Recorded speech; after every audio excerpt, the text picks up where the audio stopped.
Amigos, un gusto saludarlos. Mi nombre es Johanan Díaz Vargas y desde el Castillo de Trujillo aquí en España, la invitación para que usted me siga a través de las redes sociales, en Twitter @Johanan Díaz, en Facebook me encuentran como Johanan Díaz Oficial, en Instagram como Johanan Díaz y desde luego para que usted me siga aquí a través de mi canal de YouTube. Y bueno, como sabe, es darle seguimiento puntual desde el lugar donde se genera la información para que usted esté bien informado. Así que ya lo sabe, sígame a través de las redes sociales. Me nombran Johanan Díaz Vargas y yo vivo una insólita experiencia. Hasta la próxima.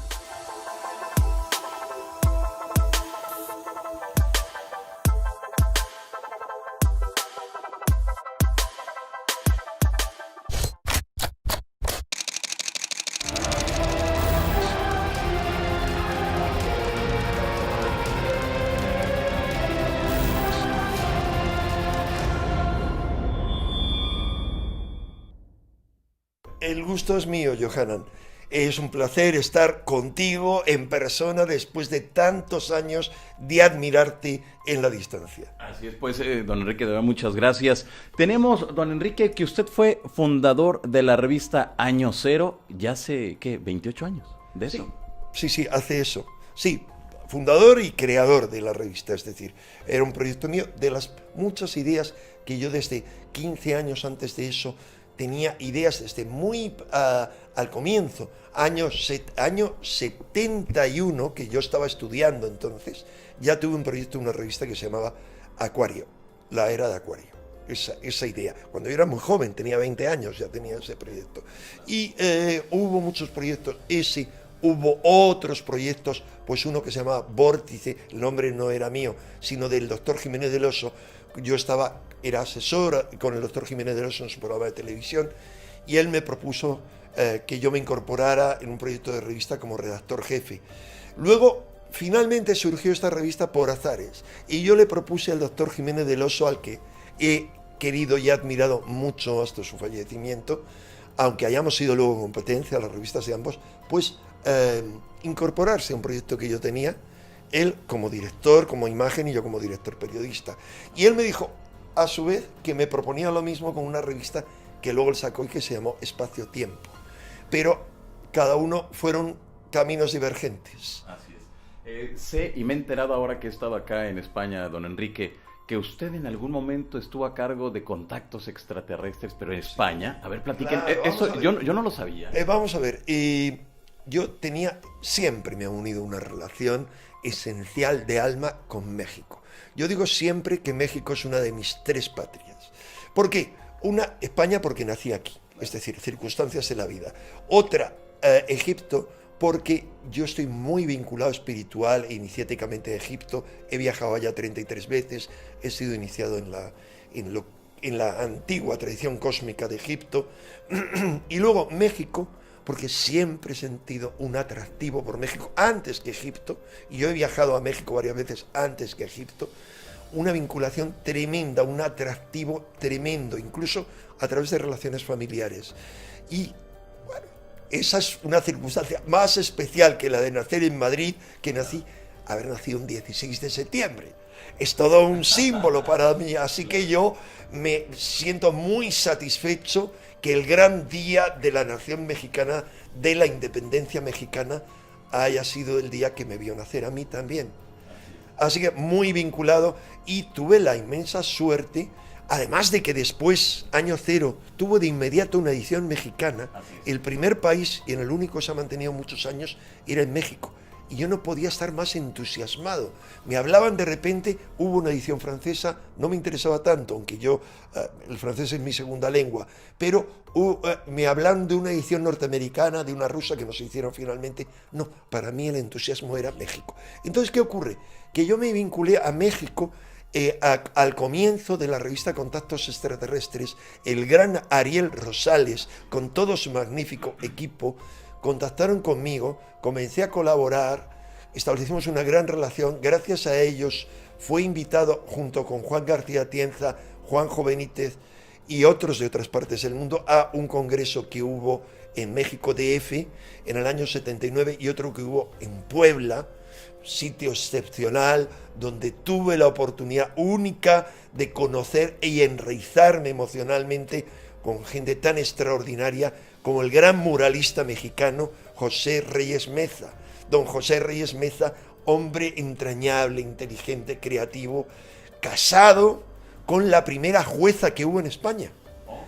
Entonces, bueno, todo eran relaciones extraordinarias. Así que después hubo la oportunidad, a través de un editor que yo conocía aquí, de sacar una edición mexicana de Contactos Extraterrestres, que luego se llamó Fenómeno OVNI, se fueron cambiando los títulos para ver si funcionaba aquí mejor, y eran parte de los artículos mexicanos y otros españoles. Lamentablemente, por problemas de los editores, pues tanto de ventas como luego de impagos y cosas así, eso no siguió adelante. Yo la abandoné como en el número, creo que 15 o cosas así, duró hasta 18 números. Lo mismo la revista Supermente mexicana. Sí. También yo me desvinculé, después la siguieron haciendo aquí, pero tuve la fortuna de dirigir la edición española y también de ser el corresponsal para Europa de las revistas mexicanas. No hubo lo mismo con Duda, que es un gran referente. Acá hubiera sido una revista que no habría encajado. Pero mira, si yo te contara la cantidad de gente importante, directores de cine, periodistas, que Duda había marcado un hito en su vida. Y tuve la fortuna de que alguna de estas personas me dijo, luego el segundo hito fue, por ejemplo, la revista Año Cero. ¿Y cuál fue la importancia, don Enrique? ¿Cuál fue la trascendencia de esa revista acá? Porque usted nos mencionaba que, bueno, pues había personajes muy importantes.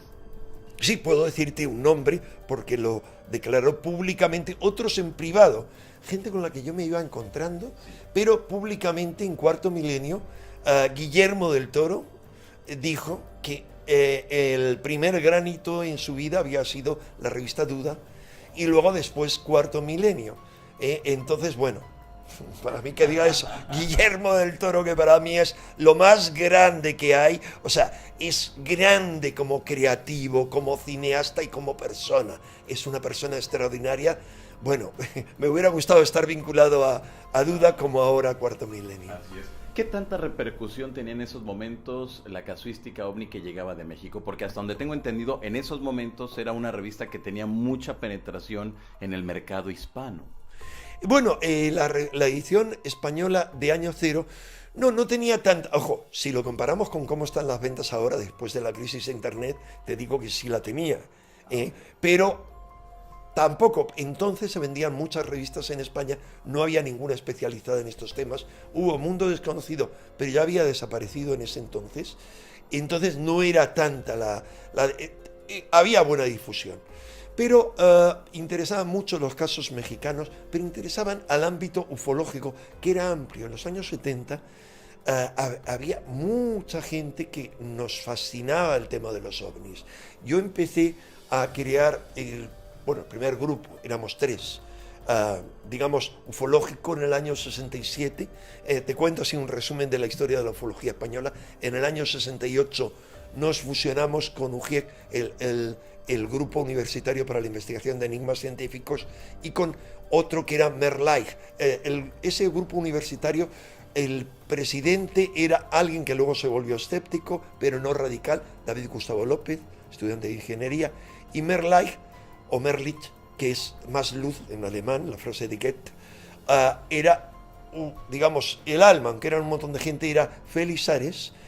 Entre los 3 creamos después una asociación que se llamaba Aleph, de la que yo luego me desvinculé por falta de conexión en criterios fundamentales, pero Félix Ares, que empezó a escribir conmigo artículos sobre los ovnis en el año 68, luego se convirtió en el gran padre patriarca de todos los escépticos españoles. El llamado círculo escéptico y todo lo creó él, y bueno, yo podría contar ahí muchas cosas, entre otras tendría muchas anécdotas que afortunadamente tengo bien documentadas, entre otras que el gran patriarca de los escépticos pues escribió un artículo con seudónimo, escribía muchos, uno de ellos era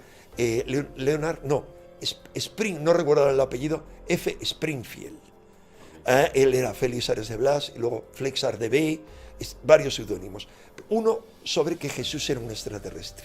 Pero bueno, la que entonces estaba de moda. Recuerda que, fíjate, Félix Ares, el gran adalid de los escépticos, aunque ahora le han seguido otros que están muy bien organizados y tienen el gran mérito por encima de cualquier otro campo alternativo, que están unidos, mientras que ni en los ovnis, ni en la parapsicología, ni en los videntes, ni en las medicinas alternativas, que aquí hay una verdadera caza inquisitorial contra la homeopatía, no hay unión. Hay 20 asociaciones de homeópatas unicistas, generalistas, de homeópatas espagíricos.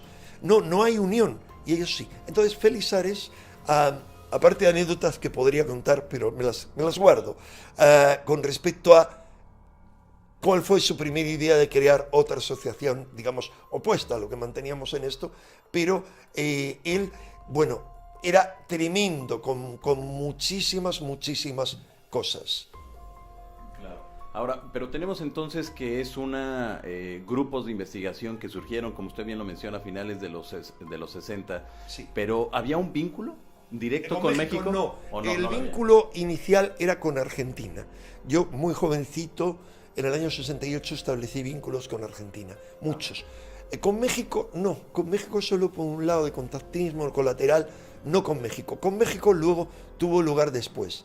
Y la casuística, ten en cuenta que Argentina, en ese momento, en el año 68, hubo una gran oleada que Félix Ares de Blas y David Gustavo López hicieron un estudio que se llamaba La Gran Oleada de 1968-69. Hicieron como 3 volúmenes con el estudio de esa oleada. Yo publiqué varios artículos en esa línea en la revista Algo, que era la primera revista de vulgarización científica que tocaba estos temas en España. Y era una oleada simultánea en toda Sudamérica y en España, pero que no tocaba tanto a México.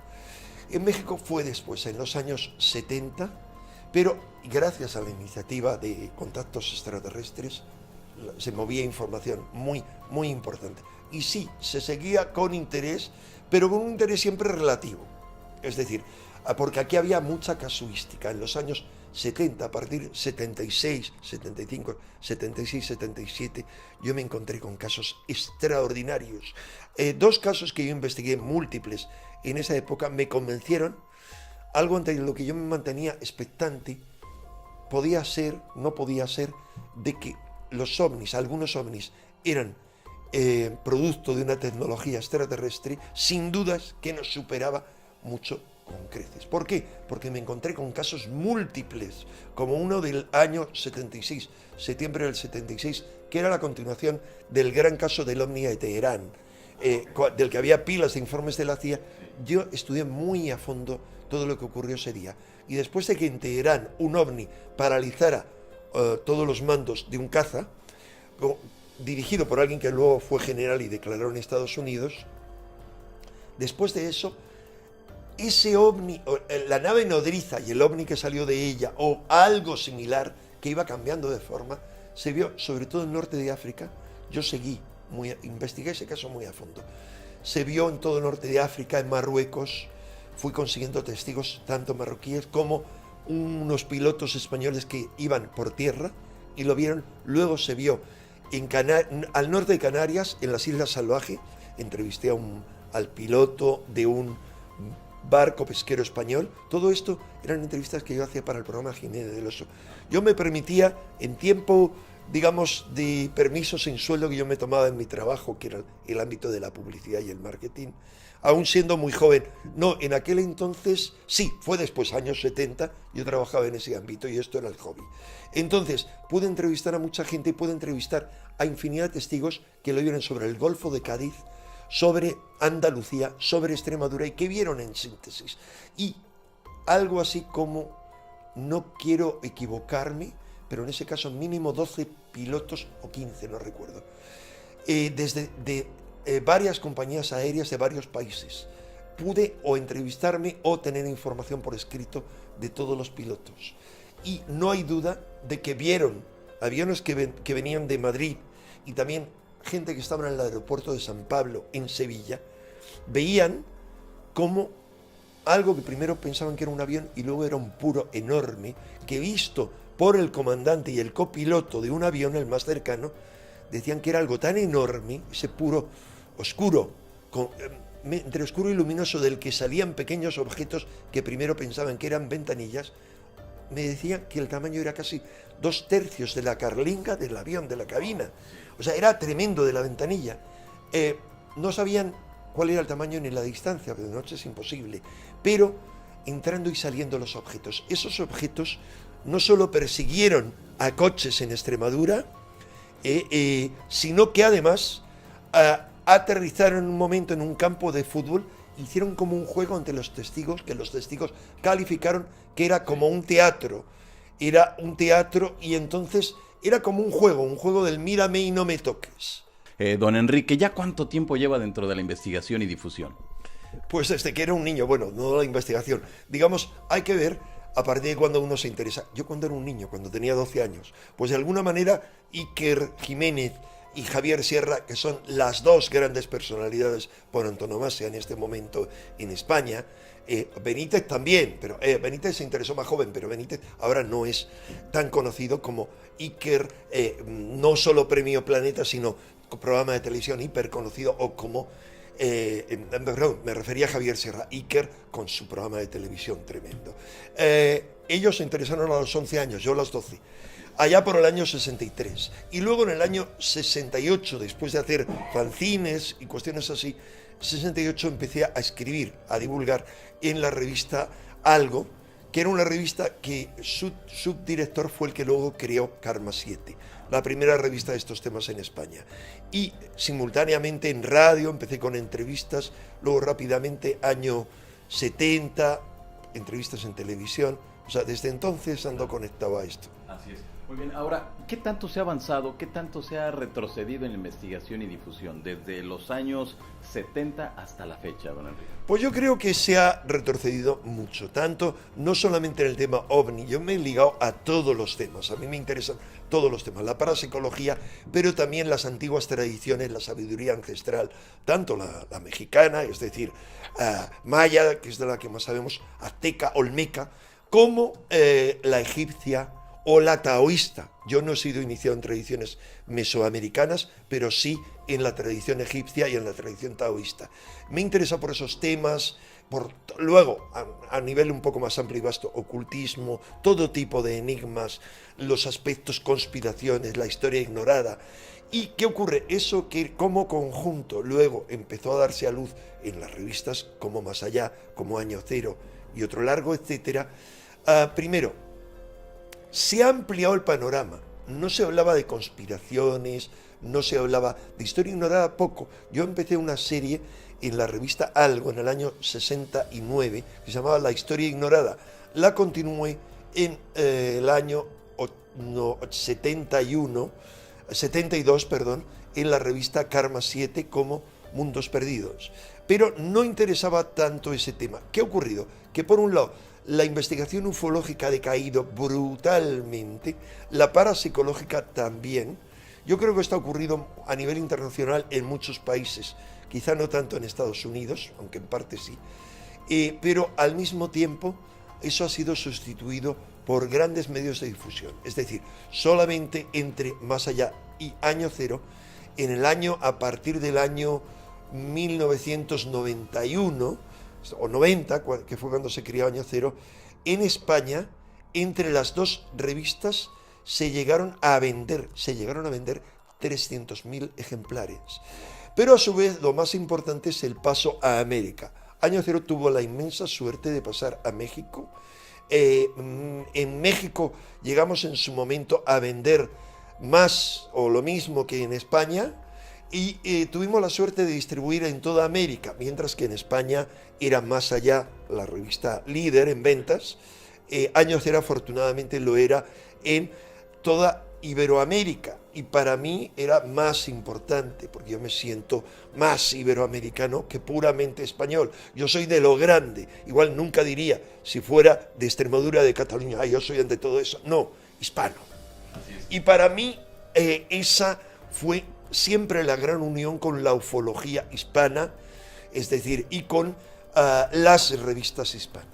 Te recuerdo que yo fui corresponsal de la primera revista de gran difusión argentina, que era 2001. Yo llegué a ser el corresponsal para España de 2001.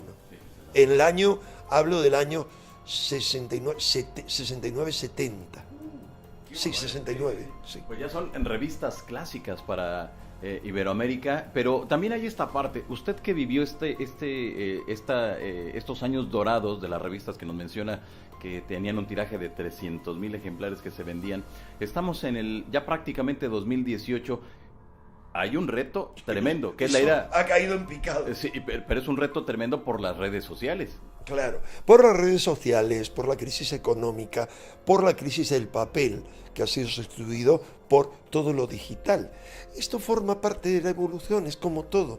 Uno no puede cerrarse a la evolución. La evolución, si uno es capaz de verla con ojos de águila, o sea, desde arriba, o de halcón, pues uno ve cómo es un proceso de la humanidad, al igual que vemos la contaminación producida, me estoy yendo muy lejos, pero claro, la contaminación producida por la revolución industrial y luego más, o sea, por todas las revoluciones que ha habido. La penúltima revolución era la industrial y digamos aquella en la cual la tecnosfera, o sea, después de la biosfera, la tecnosfera, el ser humano con su tecnología modifica la Tierra. Es algo que han llamado algunos, Bernatsky creó una palabra para eso que era la noosfera, que luego el padre Teilhard de Chardin y otros la utilizaron en un plano psíquico. O sea, el paso de la tecnosfera a la psicosfera, la esfera del psiquismo. Fíjate, lo que ha ocurrido es que hemos ido rotulando, cambiando totalmente la Tierra, pero también tejiendo el siguiente paso de la evolución, una sutil red de conciencia formada por las redes sociales. ¿Cuál es el problema? Hemos formado esa base, pero somos esclavos de eso, al igual que somos esclavos de los esferos de los efectos de la tecnosfera, la contaminación, el transporte colectivo en las carreteras rotuladas, toda la contaminación, todo el desastre, el deterioro ecológico. Pero es un paso en la evolución a nivel grande. Esto nos prepara para una etapa posterior. Lo mismo en la divulgación de estos temas, pues hay que verlo como un paso más. Vete a saber lo que nos espera en el futuro. Ahora estamos, por ejemplo, en YouTube. Bueno, pues ese es el medio que se impone. Con Javier Sierra y con Iker Jiménez, que son los dos grandes pensadores de estos temas. Javier hace mucho me dijo, Enrique, él fue el director, después de estar conmigo con 17 años en la fundación de Año Cero, él luego fue el director de Más Allá, que era mi competencia. Pues bien, me decía, luego cuando él dejó Más Allá, llega al fin el papel, o sea, las revistas. Es ahora la era digital. Y en eso estamos, y vete a saber cuál es el próximo paso en la evolución. Muy bien, tenemos una parte de las conspiraciones, que es los documentos que recientemente en Estados Unidos se han dado a conocer sobre John F. Kennedy y la relación, según se afirma, con los objetos voladores no identificados. Usted los ha estudiado, usted le ha dado seguimiento, pero ¿qué ha encontrado sobre estos documentos? Bueno, en todo lo último que se ha desclasificado con Trump, no hay nada nuevo en relación a los ovnis, no, solo matices muy pequeños. Y en general no hay nada nuevo que no se conociera antes. Vamos a ver, de entrada es absurdo suponer que si en la conspiración para asesinar a Kennedy estuvieron implicados, como yo estoy convencido tras haber estudiado muy a fondo el tema, altas instancias del país de ese momento, como el vicepresidente Johnson, lo han relacionado muchos con el tema, muchos incluso que se han declarado como implicados en esa conspiración, o luego estuvo en la comisión Warren, que no hizo sino emborronar el tema, el que iba a ser el segundo presidente por accidente en el siglo XX, después de Johnson, que fue por el asesinato de Kennedy, era Gerald Ford, a raíz de otro golpe de Estado que fue el Watergate. Pero, es más, se sabe, esto está bien documentado, que George Bush padre estaba en ese momento en Dallas, y ahí hay toda otra historia, etcétera, etcétera. Había demasiadas instancias implicadas. Se sabe por la declaración de uno de los grandes agentes, Howard Hunt, de la CIA, el superespía, que él, en su lecho de muerte, confesó a su hijo y se grabó que él había estado implicado en la conspiración para matar a Kennedy. Pero se sabía ya antes documentalmente que él, junto con Sturgis y otro agente de la CIA, Sturgis era muy famoso, eran los 3 vagabundos que se encontraron. Eso, véanse la película JFK de Oliver Stone. Está muy bien contada la historia porque es un documental esa película. Está basado en la investigación del fiscal Garrison, pero también en un libro que es Fuego Cruzado de Jim Marsh, que luego escribió un libro sobre ovnis y otro sobre sociedades secretas. Pero Jim está muy bien documentado. Y ahí ven esos vagabundos que estaban en un sitio donde partieron otros disparos, que no tenían ningún aspecto de vagabundos, con la manicura hecha, con zapatos de buena calidad, y a los que la policía protegió. ¿Qué ocurre? ¿Por qué hablo de esto? Porque antes de la documentación de Trump, ya el abogado del Watergate había declarado a comienzos del año 2017, que Howard Hunt y otros le habían confesado, le habían dado evidencias cuando el Watergate de que habían estado implicados en el asesinato de Kennedy y que esa conspiración tenía 2 motivos fundamentales, entre otros. Primero, todo el tema cubano, la gran traición a la CIA en el tema de Bahía de Cochinos y luego en otra operación posterior que organizaron.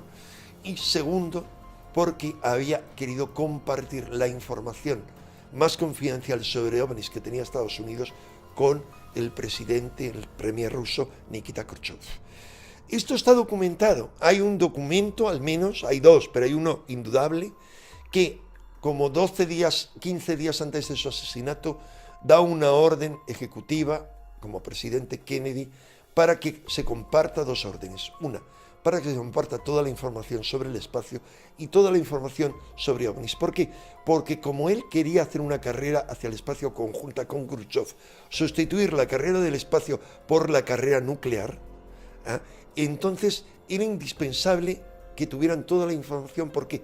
Para evitar que de repente una oleada de ovni o una irrupción de ovni se tomara como un ataque americano. Cosa que, como eso no se llevó a cabo, porque Kennedy fue ejecutado.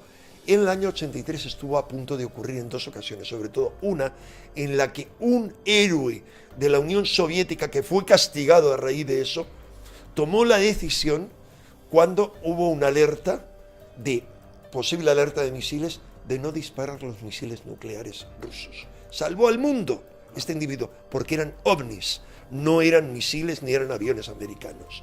Bien, entonces, esto es lo que se ha dicho. ¿Hay más evidencias? Sí, muchas.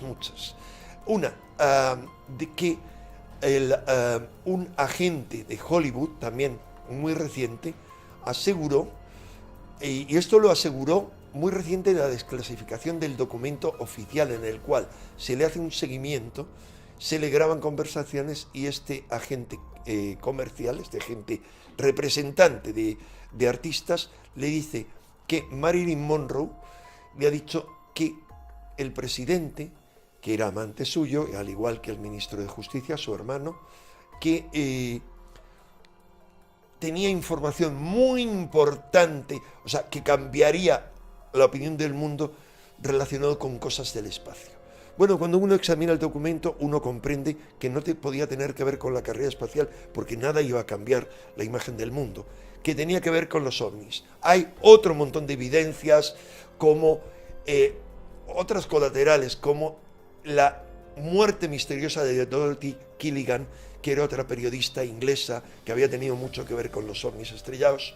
En fin, muchas evidencias. Pero ¿qué era lo más importante? ¿Por qué Kennedy podía tener que saber sobre el tema?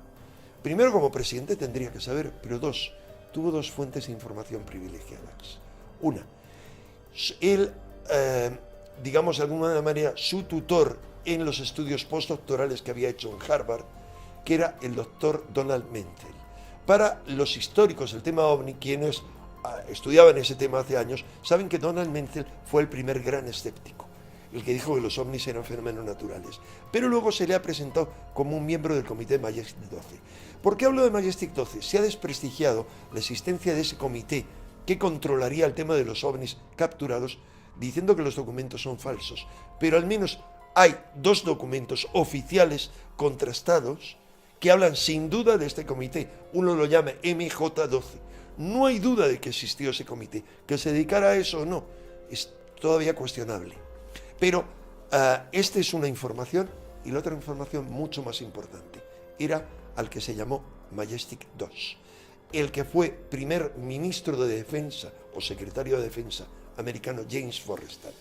James Forrestal se hizo muy amigo de Kennedy y lo tenía como protegido suyo, y lo llevó, Kennedy ya retirado del servicio militar, como periodista para hacer libros, por uno de los cuales obtuvo un premio muy importante después de esto. Entonces lo llevó a Berlín ocupado, y aparecen varias fotos con él y con el general Eisenhower. En el Berlín ocupado se supone, no hay, sino en la Alemania ocupada, que los americanos, una de dos, o tuvieron acceso a tecnología alemana de platillos alemanes, o dos, a platillos extraterrestres capturados por los alemanes. Es una madeja muy grande, pero no hay duda de ningún tipo que Kennedy sabía y que se rebeló contra eso, no quiso guardar esa información, pero además había sido advertido por Eisenhower, que él le había hablado en la película JFK, está al principio, él había denunciado el complejo industrial militar. Hay una conspiración que se remonta al 47 y yo he seguido muy a fondo esa conspiración. No hay duda, no hay discusión posible. Otra cosa es, la única duda, yo no puedo poner la mano en el fuego en cuanto a que lo que se capturó en Roswell y sobre todo después en otros sitios era terrestre o extraterrestre. Yo creo, tras haber estudiado muy a fondo el tema Roswell y haberlo contrastado con mucha gente que sabía mucho, como por ejemplo el astronauta Dr. Edgar Mitchell, que pasó su juventud en Roswell, que era algo extraterrestre. Entonces, ¿qué ocurre? Se creó todo un complejo enorme. Entre otras cosas, la CIA, que está muy ligado a su nacimiento, al tema OVNI, al secreto de Roswell, pero esto sería muy extenso detallarlo, lo podríamos detallar con pelos y señales. Claro. Es fundada en principio por los agentes del OSS, la Organización de Inteligencia Americana en la Segunda Guerra Mundial, y con sus antiguos enemigos y colaboradores nazis. O sea, miembros de las SS y de la inteligencia nazi son la mitad de los primeros integrantes de la CIA. Ahí podemos pensar que había un secreto anterior. No olvidemos que los alemanes tenían varios proyectos, sobre todo uno de investigación OVNI, que era el proyecto Uranus.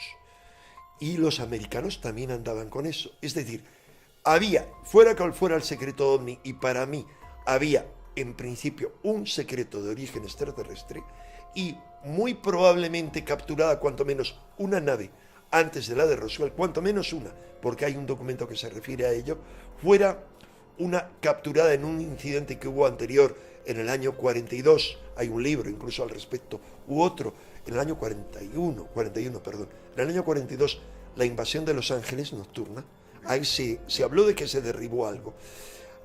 Ya había ese secreto. ¿Cuál es el problema?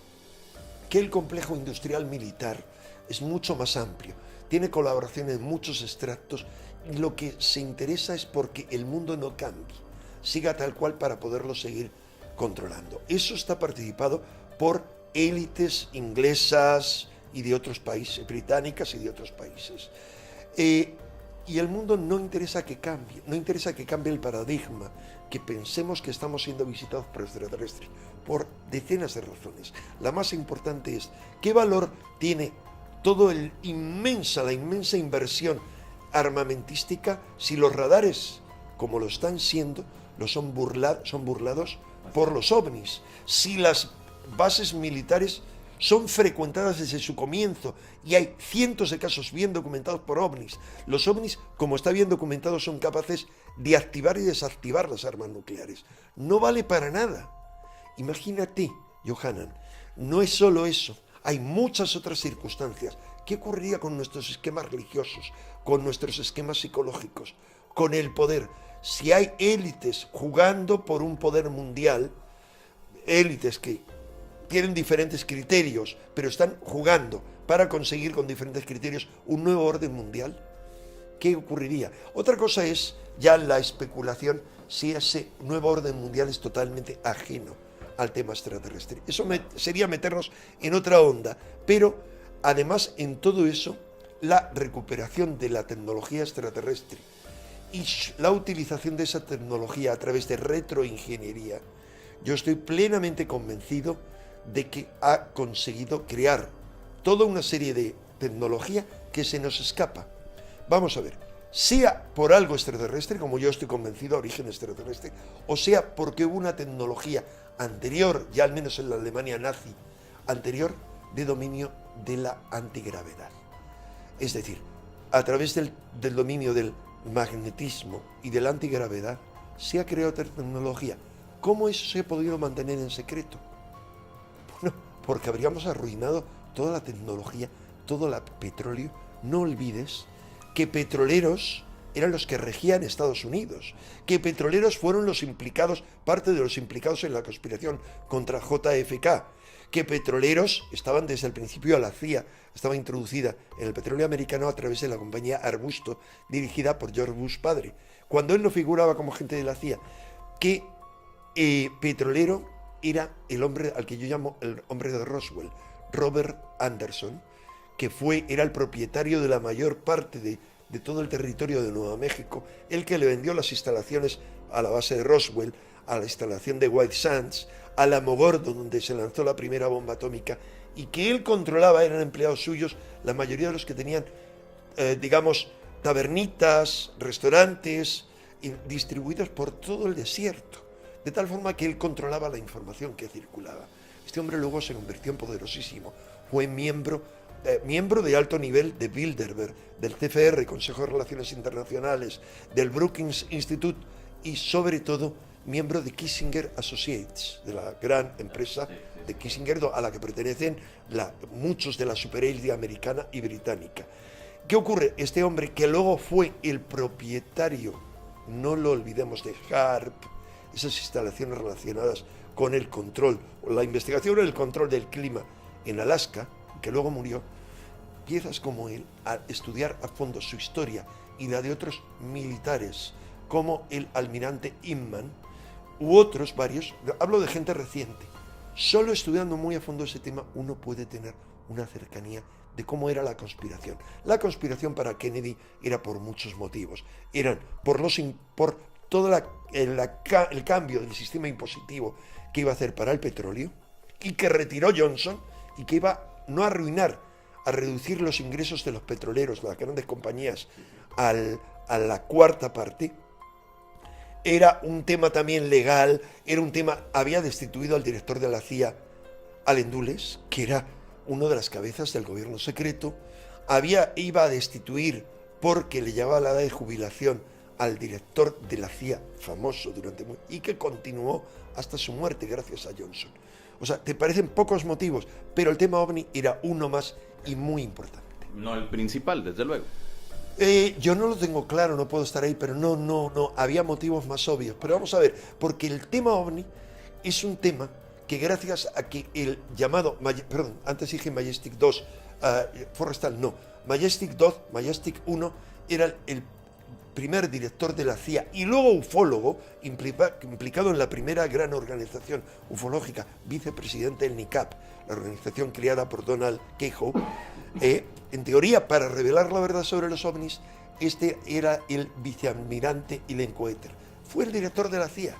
El tipo sabía mucho. Supuestamente era el jefe del comité Majestic. Pues bien, la cuestión es que todo eso desde el principio había cambiado, condicionado el mundo. ¿Por qué? Porque Majestic 2, que era un gran científico, el científico Vannevar Bush, que era el gran científico durante toda la Segunda Guerra Mundial, era experto en la descentralización. Él sabía cómo organizar cualquier trabajo para que solo de un gran trabajo y de un gran secreto como los ovnis era suficiente con que una persona lo conociera, en este caso un comité, y toda la gente que estuviera cumpliendo labores no supiera cuál era el objetivo último. El objetivo último era mantener oculto eso para que solo cambiase algo y todo siguiese igual.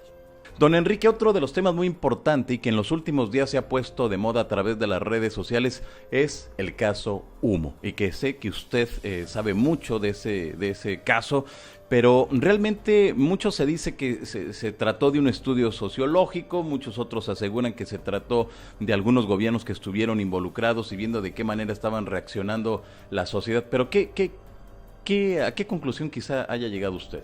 Bueno, yo no te puedo hablar mucho del tema, aunque haya estado muy implicado, pero yo te voy a sintetizar cuál es mi opinión, que paralela, ojalá en algún momento lo puedas entrevistar sobre ese tema, es muy coincidente con la de Javier Sierra, que es la persona que más sabe de cerca del tema Humo, o digamos, cómo destapamos el tema Humo junto conmigo. Vamos a ver, en síntesis, yo he estado desde el principio de Humo, del tema Humo, desde el año 67 en La Ballena Alegre, íbamos por ahí, se recibían informes. La síntesis es, primero, yo no creo que haya habido un gobierno detrás de eso. Cabe la posibilidad, pero no puedo poner la mano en el fuego, no puedo poner la mano en el fuego de que especialmente la CIA en algún momento intentaran averiguarlo, pero es normal, a ver qué hay detrás de todo esto. La conclusión es, no sé qué hay detrás, solo estoy plenamente convencido, y Javier Sierra, lo doy como una persona que ha dedicado mucho tiempo también, de que no es extraterrestre y de que no tenemos la respuesta al enigma. ¿Por qué? Porque a raíz de un montón de cosas que ocurrieron, digamos que en algún informe de Humo, se me declaró el enemigo público número 1 de la Tierra.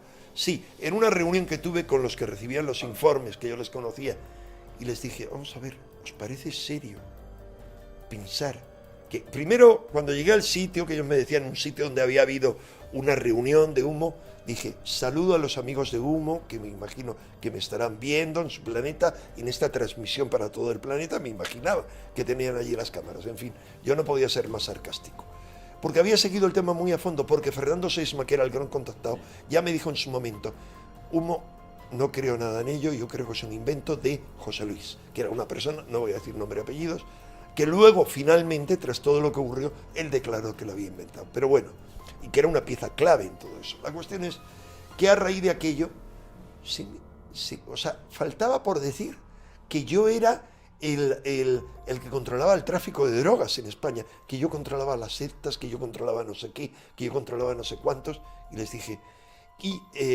vamos a ver, ¿os parece serio a personas inteligentes como vosotros? Uno de ellos era un médico, el otro era un ingeniero, el médico a raíz de aquello lo dejó y salió desolado. Yo les dije, ¿parece serio que una pobre hormiga o mosquito como yo lo consideren enemigo público número 1 y hablen de la CIA como la agencia de inteligencia de una potencia hermana, como si fueran, acá en España decimos las monjas ursulinas, las monjitas de la caridad? En fin, la cuestión es que a raíz de eso yo empecé a acceder a toda una serie de testimonios que tenía una persona, una mujer, que me aseguraba que ella y otra mujer transportaban los sobres con informes de Humo que les daba este personaje, José Luis, vamos a decirle su nombre nada más, no quiero difamar a gente. Y a raíz de aquello, yo, como estaba muy implicado y había con este José Luis muchas veces intentado, yo le había dicho, mira, me comprometo contigo, porque había presiones por parte de la revista Cuadernos de Ufología. Había un psiquiatra, Carlos Berché, que había escrito un informe desacreditando todo esto, y le llegué a decir, mira, que es que hay este informe y me comprometo contigo a un trato firmado por escrito. Yo lo que te propongo es que el tema pase por inventado por ti, o lo que sea, hacemos lo que tú digas y te vas a convertir en él, pero me tienes que confesar cómo es la génesis de todo esto, porque las pruebas que yo tengo de que tú estás implicado son apabullantes. A los que sepan algo, yo tenía evidencias de que él era el mecanógrafo, que había mecanografiado, pero además que él había puesto anuncios donde él vivía, y era absurdo, alguien no pone anuncios. O sea, yo creo que él fue contratado por alguien para hacer esos informes, los dibujos eran de él, no había ninguna duda, la máquina donde se escribía era de él, y le dije, tienes que confesar, no quiso. ¿Qué ocurre? Me vi obligado a decirle a Javier Sierra, muy joven entonces, si tú quieres seguir con la investigación, Yo no me quiero implicar directamente porque parece que es una batalla personal. Así que yo te sugiero que en una de esas reuniones con esta mujer, una de tres, o bien grabes un vídeo, o bien lo grabes en audio, o bien te encierres dentro de un armario y escuches. Hizo las tres cosas, Javier, que es un genio. Yo te digo, desde que lo conocí, como es un genio, Iker Jiménez, es que yo les he conocido desde que eran muy jovencitos. Sí, bueno, no desde niños, desde que eran jóvenes. Yo sé la genialidad que radiaban, cada uno muy diferente. No me extraña verles en lo más alto, claro, cosa que a mí me produce una satisfacción inmensa, como si fueran mis sobrinos. Tremenda. Pues le dije a Javier, y Javier hizo las tres cosas: se encerró en un armario, filmó y grabó. Eso lo tiene el presidente de la Sociedad Española de Parapsicología, porque en su momento Jordán Peña era directivo de esta sociedad, y ahí todo quedó. Y al quedar escabalado y él saber lo que se había grabado, él dijo que él lo había inventado todo y toda una historia. Pero ni Javier, ni yo, ni otra gente estamos convencidos. Primero, no creemos en historias de ovnis con símbolo, creemos, eso tiene otras explicaciones, pero no me voy a extender en ello. Y segundo, hay evidencias, pero sería muy complejo, esto daría lugar para una extensa entrevista, hablar de muchas cosas, de que hay alguien detrás. Solo puedo señalar varias cosas: la similitud del símbolo de humo con el símbolo de otro fraude, que era el Priorato de Sion, el origen. Segundo, que alguien ligado a toda la mitología del Priorato de Sion, que era la familia Poher, que era una supuesta familia merovingia, con el primer ministro Alain Poher, y su sobrino Claude Poher fue no solo el director del GEPAN, de la primera organización oficial francesa dedicada al estudio de los ovnis, oficial científica francesa, sino que Poher estuvo implicado en la investigación del tema humo. Pero te digo, eso se nos escapa, es muy amplio.